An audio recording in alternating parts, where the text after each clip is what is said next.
روز شما بخیر بینندگان ارجمند برنامه خبری و تحلیل اخبار آزادی. امروز سه‌شنبه 27 ینور است. این برنامه با تلاش خبرنگاران رادیوی آزادی در تاجیکستان و پراگ تهیه شده است و شما را با مهمترین تحولات روز آشنا می‌کند. نخست ببینیم موضوع اساسی نشر کدام ها هستند. مقامات تاجیک اصرار می‌ورزند که گوشت وارداتی از بلاروس و مغولستان با تمام معیارهای ذبح اسلامی جوابگو است.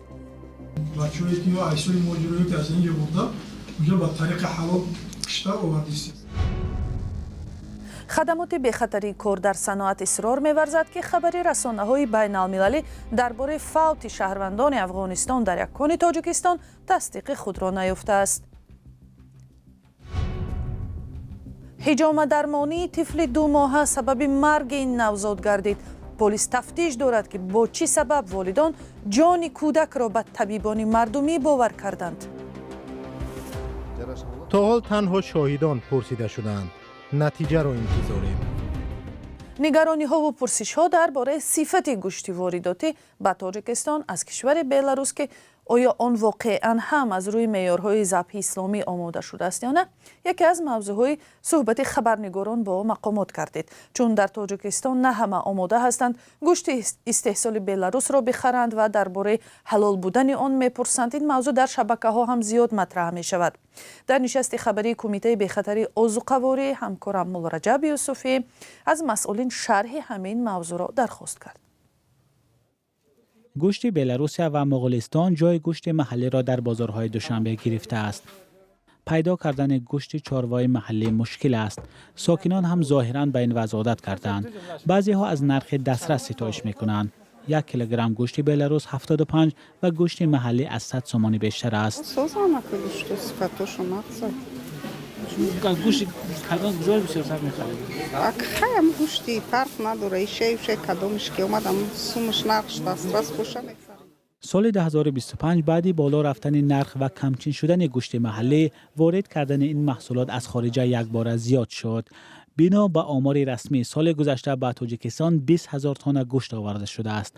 برخی ساکنان تا حال درباره صفت این گوشت‌ها و شیوه ذبح چاروا سوال‌های دارند. اولی که آورده بودن مردم خیلی مقصد یک کم میگرفتن به خاطر اینکه اون قدر که معلوماتی نداشتن. حاضر اکثر مردم بسیار میگیرن دیگه. مثلا طلبات هست مردم دیگه به مال گرفته میرن دیگه. حالا میپرسن که گوشت کجا است؟ نه میپرسن که گوشت مثال کجا است، تازه گشتنش چه خیلی است. از روی نوارایی که مثال ما دیدیم حلال میکشن اما با دست میکشن. ولی همه خلاص بچه‌ها توجیکی هستن در اونجا که میکشن حلال میکشن. ولی انا مردم وقتی که مثال گپ میزنم به مال گرفتن برن. واردات گوشت به تاجیکستان از موضوعهای اساسی در نشست خبری کمیته عضوقواری بود. رئیس این نهاد تلاش کرد خبرنگاران و از این طریق ساکنان را باور دهد که گوشت وارداتی به طلبات جوابگو است. وقتی که همون اصلا کارخانه دولتی و شخصانی صاحب کارو وارد میکنن، پیش از ورود کردن تمام طلبات‌های بیتوری رفته سنجیده دیده میشه. در اونجا میارن یا کارمندی نمیره و اکریدیتاسیون میکنن یا که اگر نرفت با اون صاحب چیز خودی همون چیز جواب خاتمه چیزشون رو پیشنهاد میکنن. که اکثریت این چوروایی که روزی در آورده هستن یعنی طلبات ما همون مخصوص بچه‌هایی که یا عیسای ماجرایی که از اینجا برده اونجا با طریق حلال کشته آورده هستن. سرتیفیکاتی اصلا سرتیفیکاتی حلالا ما پیشنهاد. در همین حال نمایندگان کمیته بخطری عضوقواری از قاچاق گوشت به کشور نیز خبر می‌دهند. به اطلاع این نهاد سال گذشته 24 تن محصولات گوشتی بنابر جوابگو نبودن به طلبات بهداشتی نابود کرده شده است. طلبات سالانه تاجیکستان به گوشت تقریباً 390,000 تن است. وزارت کشاورزی تاجیکستان میگوید که در 11 ماه سال 2025 در کشور 375,000 تن گوشت استحصال شده است. ولی با وجود این در بازارهای دوشنبه پیدا کردن گوشت محلی مشکل است. مولا رجب یوسفی، شهلای عبدالله، آزادی، دوشنبه. مقامات انتظامی در ولایت ختلان تاجیکستان از مرگ سرباز در ارتش خبر دادند.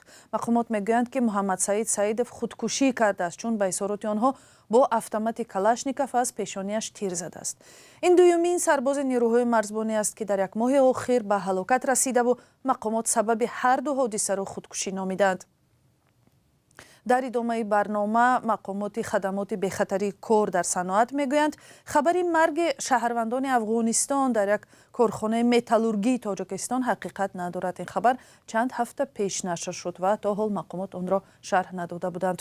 гузориш аз Иршод Сулаймонӣ ва Барот Юсуфӣ. санъат раҳим раиси хадамоти бехатарии кор дар саноат ва кӯҳкории тоҷикистон кушта шудани 16 шаҳрванди афғонистонро дар яке аз конҳои ангишти тоҷикистон рад кард. дар мо ба қайд гирифташагӣ нест. мо дар ҷанбаси 6 моҳ ма иттилоот дода будам ки мода нест.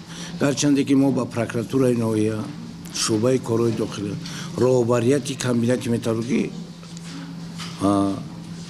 баромадем, пурсиш кардем ки ҳамин хел воситаҳои ахборӣ омада баромада ки шаҳрвандои афғонистон дар ҳамин имна дар ҳамин ҷа ҳалок гардидаанд. ахборот нест. гуфтанд ки ин шаҳрвандо дар инҷа кор намекарданд. рад кардани фавти ин шаҳрвандони афғонистон дар ҳолест ки хабаргузории Афғонистон International дар як матлаб аз ду ҳодисаи таркиш дар конҳои марбут ба комбинати металлургии тоҷик дар ноҳияи айнӣ дар моҳи май ва ноябри соли гузашта бо нашри ному насаб ва аксу видео хабар дода буд. мо дар ҷумҳурии тоҷикистон зиндагӣ мекунем. афғонистон ҳуқуқ бародар, афғонистон ҳуқуқ дорад чизе ки бихоҳад дар бораи худаш бинависа. ман шуморо дар бораи ҷумҳурии тоҷикистон гап задистам, дар бораи шаҳрвандои тоҷикистон гап задистам. расонаҳои афғонистон як далели марги ин шаҳрвандонро дар шароити ғайримеъёрӣ ва берун аз қоидаҳои фаннию муҳандисӣ кор карданашон ном бурданд. ба иддаои онҳо ҳамаи ин шаҳрвандон ба таври қочоқӣ бидуни ҳифз шудани ҳуқуқҳои корияшон вориди тоҷикистон шуданд. ҳарчанд раиси хадамот ин иттилоъро нодуруст номид, вуқӯи ҳодисаҳои дигари маргумир дар коргоҳҳои марбут ба комбинати металлургии тоҷикро таъид кард. ҳодисаи нохуш аст. санаи 3 июли соли 2025 аз соати 00 шаб то тахминан 01 дар қидаи кушоди рақами 1 ҷсп комбинати металлургии тоҷик, ҳамон ҷое ки шумо гуфтесед, ҳангоми истеъмоли хӯроки шабона дар утоқи сайёр вагон ки дар дохили он устои баҳс Ғайуров Такбир, идоракунандаи экскаватор Шамсиддинов Иззат, пармагар Муинов Ғуфрон, ронандагон Акрамов Баҳриддин ва Баҳовиддинов Фатҳулло қарор доштанд, фурӯ рафта зери ҷинсҳои кӯҳӣ монда ба ҳалокат расиданд. дар маҷмӯъ соли 2025 дар маъдану корхонаҳои тоҷикистон бар асари 46 ҳодисаи нохуш 40 тан ҳалок шуда ва 27 кас захм бардоштанд ки 8 воқеа дар нейрӯгоҳи Роғун рӯй додааст. дар миёни фавтидаҳо 7 шаҳрванди хориҷӣ низ ҳаст ки 5 тани онҳо чинӣ ва 2 нафари дигар аз Эрон буданд. аммо омори 16 шаҳрванди афғонистон дар ин рӯйхат ворид нашудааст. санҷиши мустақилонаи ин омор дар ҳоли мамнӯъ будани вуруд ба ин конҳо имконпазир нест.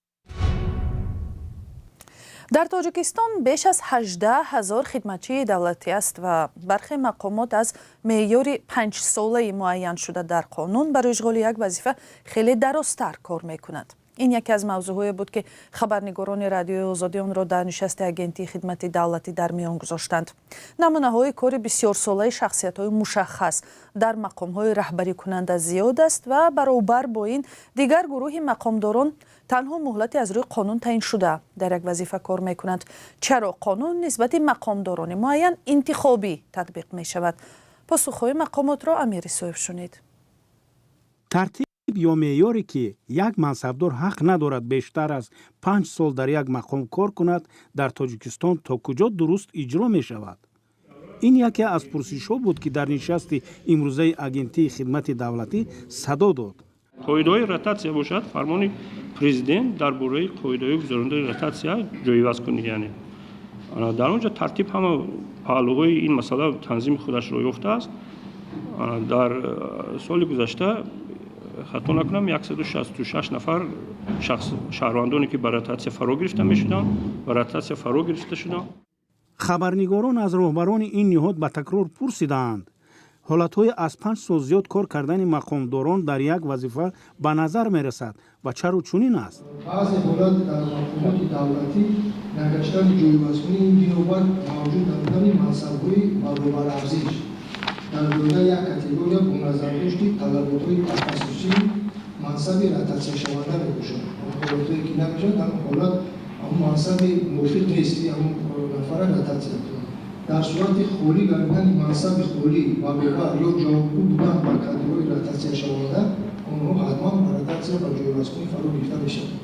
таъиноти кадрӣ дар идораҳои давлатии тоҷикистонро мухолифон ҷойбазкунии кадрҳо меноманд.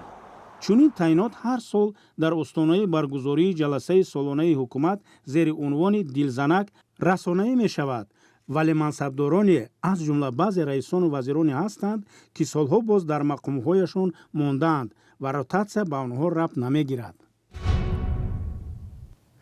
марги кӯдаки 2 моҳа баъди ҳиҷомадармонӣ дар қирғизистон баҳси табобат бо ин усули мардумиро дигар бора доғ кард.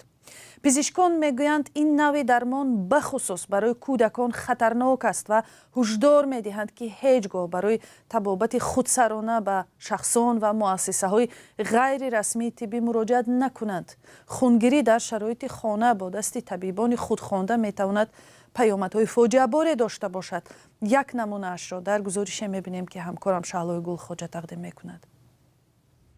рӯзи 21 январ дар ин бемористони шаҳри узғуни қирғизистон як кӯдаки 2 моҳа даргузашт. пизишкон мегӯянд кӯдакро дар ҳолати вазнин ва бо мизони хеле пасти гемоглобин бистарӣ карданд. ба гуфтаи онҳо ба эҳтимоли зиёд вазъи кӯдак баъди ҳиҷоматдармонӣ бад шудааст. ҳарорати тифло 36.9 дараҷа буд. моро фавран ба оксиген васл кардем, кӯмаки аввалия расондем.